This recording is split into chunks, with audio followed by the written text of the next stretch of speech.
Hi, it's Colleen Schmidt once again from Divination Counseling Service. I'm actually going to be talking astrology today. Our talk today is entitled Lessons from the New Moon. So the new moon we're going to be looking at is November 26th, 2019. And just to briefly talk about what we're going to be doing today, I write a newsletter every month where I do sun sign based predictions, if you will, for the month based in the new moon.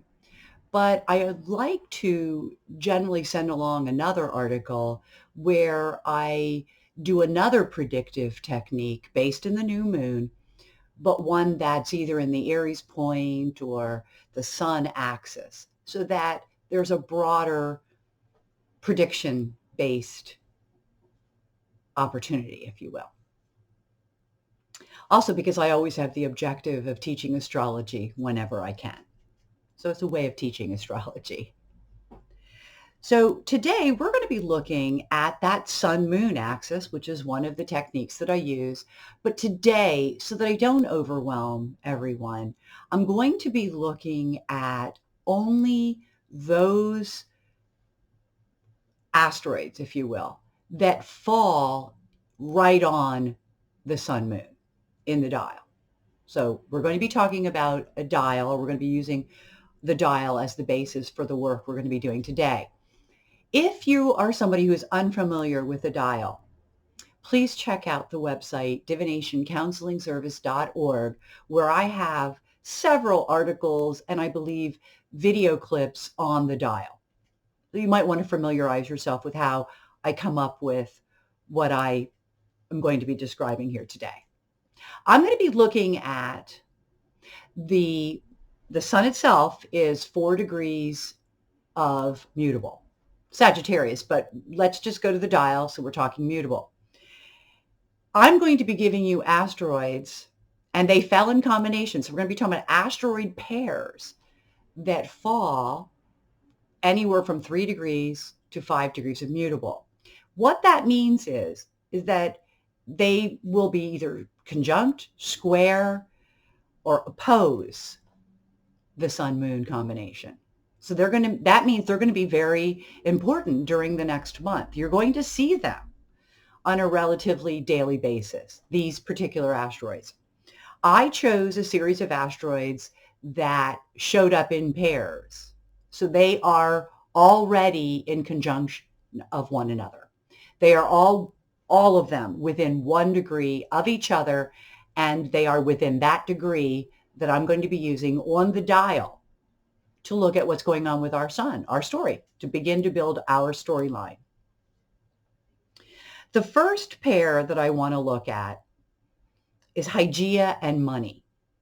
And realize that although I'm looking at Higia and Money as a pair as they sit in the new moon chart, I'm also looking at them as a part of a bigger picture, because each of these combinations are also in conversation with each other. So as I said, before I go on, and I'll explain Higia and Money in a minute, but Podalaris and Bannon are also squaring the same points. And it's, again, a conjunction.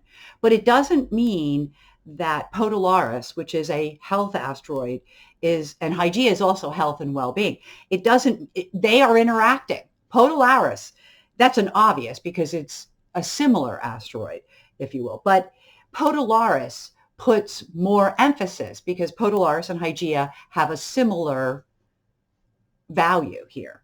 Higia is medical as well, but it's also our well-being. So it has a little bit more of an expanded meaning, where Podalaris is more like any of the other asteroids that are health related. So it falls in a list with a lot of others. And I have done many videos, and one of them is on the medical asteroids. So it's also on the website. So what I want to impress, though, in this particular technique today is how each of these things I'm talking about, and even though I'm talking about them in pairs, they still are all in conjunction with one another. They all have something to say to one another. So please, please keep that in mind as we go through the rest of my little speech today. So Hygia and money. Well, we already know Hygia is health, well-being. It's a little broader of a health asteroid than, say, something like Podolaris. But even still, it's falling in conjunction with money. Money, self-explanatory. It means money. Right there, we think of things like that cost of healthcare. And it gets doubly so because of Podolaris down here, which we'll get to in a moment. Hygia could also be looking at the cost of daycare, the cost of childcare, if you will. So I don't want it to be narrowed. And I didn't look at the arms. So the other details that might come with this are, for the moment, we don't have them. This is what we have. Podolaris and Bano is our next pair. And Podolaris we know is a medical asteroid. Bano is marriage, a significant other, a partnership. That's that contractual, that agreement, that between two people. So here we might be looking at health issues related to significant other. Okay. So that's another possibility, another theme that can play in with our cost of, if you will, healthcare.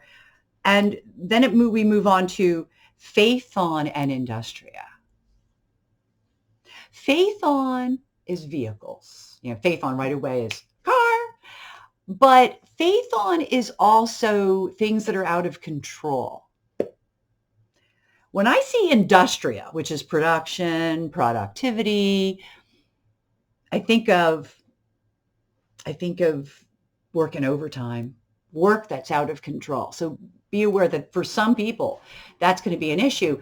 And when you think of working overtime and you're an older individual, you also have to, or you do have a relationship where the significant other or the partnership requires your time, your effort, if you will, then yeah, the health of everything could be at play if you're working too much. So again, I'm just playing here. I want to show you that you have a license to play. That's one of the reasons I like astrology so much. Then I move on to Victoria and Nike. Victoria is victory. Nike, just do it. What? Just do victory? Just do it. Just go win.